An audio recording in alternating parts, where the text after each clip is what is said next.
السلام عليكم ورحمة الله تعالى وبركاته. مرحبا بكم جديد على قناة كوزين ونار مع فيديو جديد ووصفة جديدة ودائما من ضمن الشهوات الرمضانية. اليوم ان شاء الله غادي نشارك معكم ساندويشات ديال الفلافل اللي كيجيو اكثر من رائعين بالخبز العربي اللي كيجي تا هو رائع، ما كيجيش فيه بحال هكا البعبه، والفلافل بحال هكا كيجيونا مقرمشين وكيجيو لذاذ. غادي نحضرهم معكم باسهل طريقه. كما العاده الا عجبتكم الوصفه ديال اليوم او الفيديو ديال اليوم ما تنسونوش من الدعم ديالكم، اللايك ديالكم وتعليقاتكم مزيونه كتحفزني. ولا كنتو اول مره كتشاهدوا القناه ديالي وعجبكم المحتوى كنقدم ما تنساوش تنضموا للقناه بالضغط على الزر الاحمر اشتراك ابوني او سبسكرايب، ما تفعل زر جرس الحلة باش توصلوا بكل ما جديد ديال القناه. وهاد الوصفه مع الاحباب والاصدقاء باش تكون فائده وما نطولش عليكم بزاف، ندوزو مباشره للوصفه مع طريقه تحضير او فرجه ممتعه.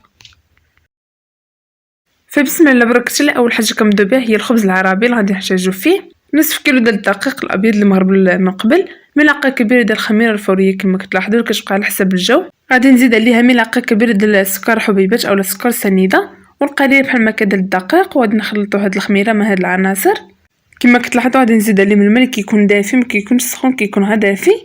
غادي نخلطوا بحال هاد الخميره مع السكر وكذلك الدقيق، وغادي نحطوها بحال على جنب حتى كتفاعل لينا هاد الخميره، كنغطيوها بطبيعه الحال. وعندي كذلك الملح اللي كيبقى على حسب الذوق ديالكم. انا درت ملعقه صغيره بحال هكا ما عمرتهاش.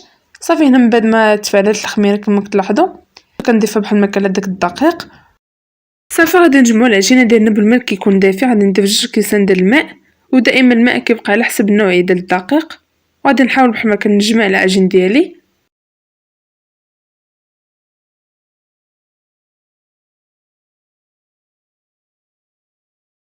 هنا من بعد ما جمعت العجين كما كتلاحظوا غادي نضيف 2 معالق كبار ديال الزيت نباتيه، يمكن لكم ديروها في الاول اولا في الاخير.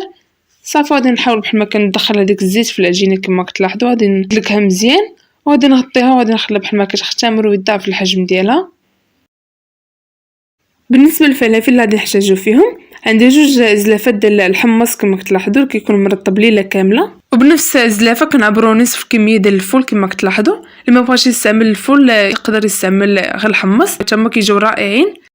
الفول تا هو كيكون مغسول مزيان وكنديرو بحال هكا في الماء حتى كيترطب مزيان. عندي كذلك القزبر والمعدنوس كما كتلاحظوا المغسولين، وواحد البصله ونصف كاس ديال الماء.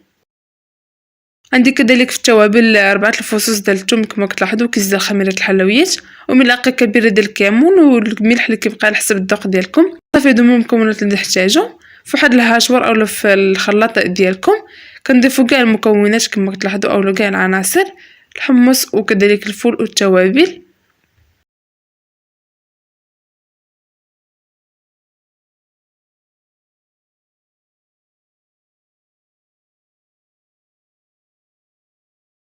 هنا كنطحنوهم مزيان وعاد كنضيفوا الماء، كنضيفوا نصف كاس ديال الماء. انا هنا نقصت بحال هكا داك الفلافل ديالي قسمتهم على 2 كل نصف بحال هكا. غادي نضيف نصف كاس ديال الماء. صافي من بعد ما طحنتهم مزيان كنوضعوا في واحد الاناء كما كتلاحظوا. القوام ديالهم كيفاش كيجي ما كنطحنوهمش بزاف، كنخليهم بحال هكا كيبقى داك الحمص باين.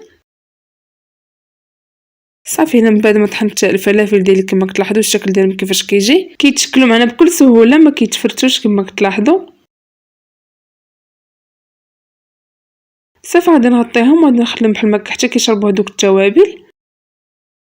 العجين ديالنا من بعد ما اختمر وضاعف الحجم ديالو كما كتلاحظوا كنفرغوه من داك الهواء اللي كيكون فيه، وكنفرغوه بحال هكا فوق سطح العمل اللي كنرشوا بالقليل ديال الدقيق. صافي كنحاولوا بحال ما كنديروا واحد الحربول كما كتلاحظوا كنقطعوا القطع اللي كيكونوا متساويين وكنكوروهم كما كتلاحظوا.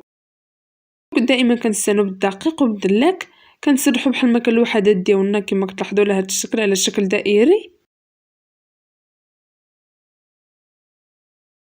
كما كتشوفوا السمك ديال العجين ما كتكونش غليظه ما كتكونش رقيقه. صافي بحال ما كان لسه حتى كنوضعها في واحد المنديل وكنغطيها بطبيعه الحال باش ما يتنشفش لينا ودير لنا قشره في الوجه ديالها. غادي نستمر بنفس الطريقه حتى غادي نسرح العجين ديالي كامل كما كتلاحظوا.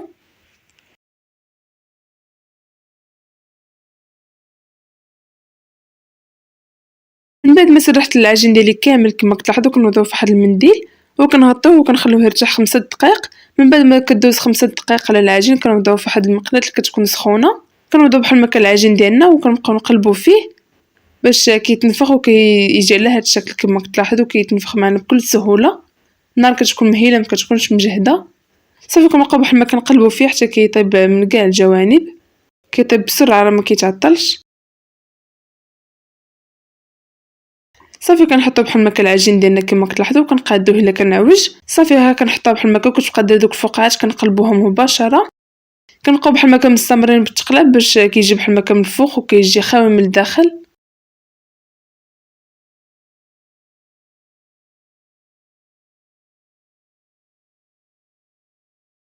كما كتشوفوا كيفاش كيتنفخ بسرعه وكيجي بحال هكا رائع.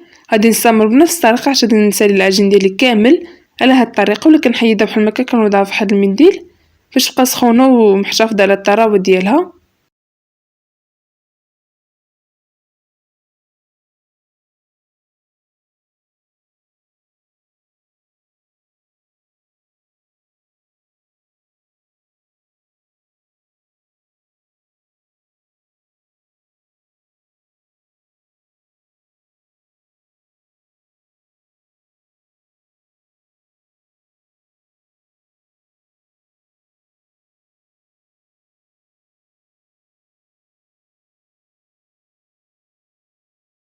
صافي هنا كما كتلاحظوا من بعد ما طيبت العجين ديالي كامل كنوضو بحال هكا فواحد المنديل باش كيبقى رطب. من بعد ما كيرتاحوا الفلافل كما كتلاحظوا صافي كندوز مباشره كنشكلوهم على شكل كويرات اللي كيكونوا صغار. باش ديروهم طوال اولا باش ديروهم بحال هكا دائريين كيبقى على حسب الرغبه ديالكم. كيتشكلوا معنا بكل سهوله كاع ما كيتفرتوا كما كتلاحظوا.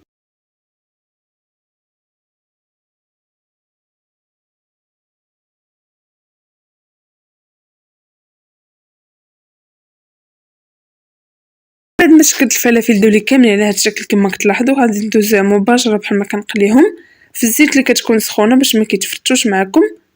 وكنحط بحال هكا الفلافل ديالي على هذا الشكل كما كتلاحظوا. الطريقه ديال القلي بحال هكا عاديه بحال كنا نقلوا المعقوده.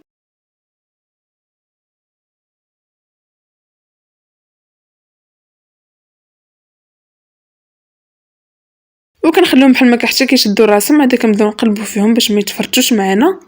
راهم في ساعه كيطيبوا بحال هكا وكيتحمروا كيجيو مقرمشين. ديك الكيزه الخميره ديال الحلويات كتخليهم يجيو بحال هكا مقرمشين. صافي بحال هكا اللي طابت كنحيدها وكنوضعها في واحد الطبسيل اللي كيكون مفرش بالورق النشاف باش كيتشرب هذيك الزيت ديالهم. غادي نستمر بحال هكا بنفس الطريقه حتى نقلي الكميه ديال الفلافل كامله اللي عندي.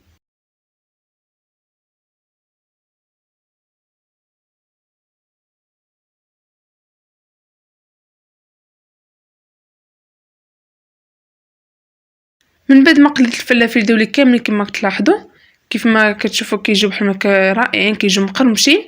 الخبز حتى هو من بعد ما طيبناه كما كتشوفوا كيجي بحال هكا خاوي من الداخل، كيجي خفيف وكيجي ناجح 100%. وعندي كذلك الخضر اللي غادي نحشو بهم هاد الساندويتش. عندي الخس والبصل وكذلك الخيار والطماطم اللي كنقطعهم بحال هكا على شكل طولي. بحال هكا الخبز ديالي اولا الخبز العربي كنقسمو على جوج وكندير فيه بحال هكا دوك الخضر وكذلك الفلافل كما كتلاحظوا. كيجيو بحال هكا هاد الساندويشات كيجيو رائعين. غادي نستمر بحال هكا بنفس الطريقه حتى نعمر الساندويشات ديالي كاملين. طريقه راها سهله وبسيطه. ونتلاقاو في الشكل النهائي ديال الفلافل اولا ساندويشات الفلافل اللي حضرت معكم اليوم.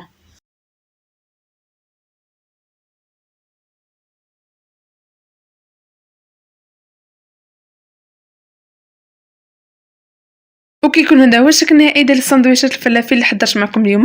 حضرت معكم الفلافل وكذلك الخبز العربي اولا الخبز ديال الشاورما اللي كيجي بحال هكا خفيف وكيجي خاوي من الداخل. فلافل كيجيو بحال هكا مقرمشين وكيجيو رائعين. انا متاكده الا جربتوهم غادي يعجبوكم غادي ينالوا الاعجاب ديالكم. كيجيو بحال هكا رائعين. وصفه اللي جد سهله واقتصاديه، المكونات ديالها موجودين في كل بيت، كتجي رائعه وسهله في التحضير. كيصلحوا بحال هكا المائده ديال الافطار ديال رمضان.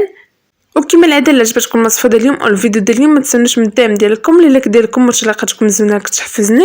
ولا كنتو اول مره كتشاهدوا القناه ديالي وعجبكم المحتوى اللي كنقدم ما تنسوش تدعموا القناه بالضغط على زر احمر اشتراك ابوني او سبسكرايب. ما تفعيل زر الجرس لحتى باش توصلوا بكل ما جديد القناه. وشاركوا هذه الوصفه مع الاحباب والاصدقاء باش هم فائده. على مشاهدتكم لهذا الفيديو. نشوفكم في فيديو قادم وصفه جديده ان شاء الله.